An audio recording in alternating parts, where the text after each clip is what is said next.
Parliament ఎన్నికల్లో ఒంటరిగానే పోటీ, బీఆర్ఎస్ కాంగ్రెస్పై సమాంతర పోరు, కిషన్ రెడ్డి జనసేనతో పొత్తు ఉండదని పరోక్ష సంకేతాలు. అయ్యో, ఆ జనసేనతో పొత్తు ఏందో ఏమో, వాళ్ళకేమో బర్రెలెక్కకు వచ్చిన ఓట్లు కూడా రాకపోయాయి. ఇప్పుడు ఆయన పోటీ చేసి జనసేన ఆంధ్రప్రదేశ్లో కూడా ఇజ్జత్ తీసుకున్నాడు. ఆ జగన్మోహన్ రెడ్డి ప్రతి మీటింగ్లో అదే చెప్తున్నాడు, మా చెల్లెమ్మ బర్రెలెక్కకు వచ్చిన ఓట్లు కూడా పవన్ కళ్యాణ్కు రాకపోయాయని. అయిపోయానా? ఈ ఎవడు పొత్తు పెట్టుకోమన్నారు? వీళ్ళు ఎవరిని అట్లా పొత్తు పెట్టుకొని అంత కేసీఆర్కి పరోక్షంగా సహకరించే ప్రయత్నం చేసి కాంగ్రెస్ని ఓడగొట్టాలనే ప్రయత్నం చేసినా ప్రజలు ఇంకా మీ వైపు కొంతవరకు ఉండే ప్రయత్నం చేశారు. దాదాపు 33 లక్షల ఓట్లు బీజేపీకి ఇచ్చిర్రు. మామూలు విషయం కాదు అది. 1 నుంచి 8 సీట్లు ఇచ్చిర్రు. మరి కనీసం ఇప్పటికైనా దాన్ని నిలుపుకునే ప్రయత్నం చేస్తారా?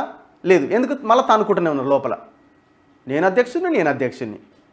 ఫస్ట్ గెలువురా బాబు, అసలు అది శాతనైతే లేదు. ఫస్ట్ మళ్ళీ అనుకుంటున్నారు వెనకాల, నేను మల్కాజ్గిరిని చేస్తా, నేను ఆ నుంచి చేస్తా, నేను ఇంకో ఆయన ఈ నుంచి చేస్తా, ఒక ఆయన ఇంకో దగ్గర నుంచి చేస్తా. అసలు యాక్చువల్గా కొంతమంది ఇందులో కొంత బ్యాచ్ ఉన్నది బీజేపీలో కూడా. ఒక మేజర్ బ్యాచ్ ఏంటంటే, మనకి రాష్ట్రంలో అధికారం అక్కర్లే, మనం కేంద్రంలో వస్తే చాలు, మనకి ఎందుకే అయ్యడా అని అనుకునే బ్యాచ్, కేసీఆర్కి అనుకూలమైన బ్యాచ్ ఒకటి ఉన్నది. వీళ్ళు పోయి అక్కడ ఇన్ఫ్లుయెన్స్ చేస్తూ ఉంటారు. బీజేపీ కవితని లోపల వేయకపోవడానికి, మిగతా అంశాల మీద విచారణ చేయకపోవడానికి, అసలు ఎలక్షన్స్ని లైట్గా తీసుకోవడానికి, అంటే స్టార్టింగ్లో తీసుకోవడానికి ప్రధానమైన కారణం ఏంటంటే ఈ బ్యాచ్ ఇన్ఫ్లుయెన్స్ చేసింది అక్కడ. సో వాళ్ళు ఆ హైకమాండ్ కొద్ది నెలలకి తెలుసుకొని తేరుకొని బీసీ ముఖ్యమంత్రి, ఎస్సీ వర్గీకరణ ఇవన్నీ అంటే ఈడి దాకా వచ్చింది.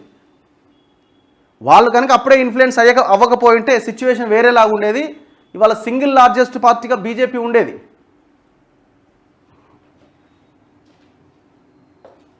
ఎవడు చెప్పింది ఇప్పుడు జనసేనతో పొత్తు పెట్టుకోమని? తెలంగాణలో ఏం సాధించలేదు జనసేనతో పొత్తు పెట్టుకొని?